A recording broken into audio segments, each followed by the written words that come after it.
इस्लाम में दुश्मन से बचाओ। इस्लाम हमें सिखाता है कि दुश्मन से बचाव सिर्फ ताकत से नहीं बल्कि ईमान, हिकमत और सब्र से मुमकिन है।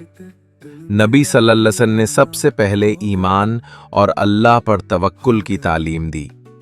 यही दुश्मनी से हिफाजत का पहला हथियार है।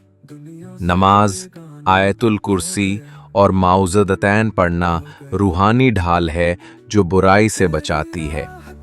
इल्म और बसीरत इंसान को दुश्मन की साजिश पहचानने की ताकत देती है।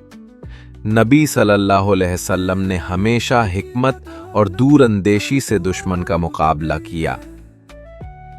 दुश्मन के सामने भी आला अखलाक दिखाना सबसे बड़ी हिफाजत है। उम्मत का इत्तेहाद और भाईचारा दुश्मन के वार को नाकाम बना देता है।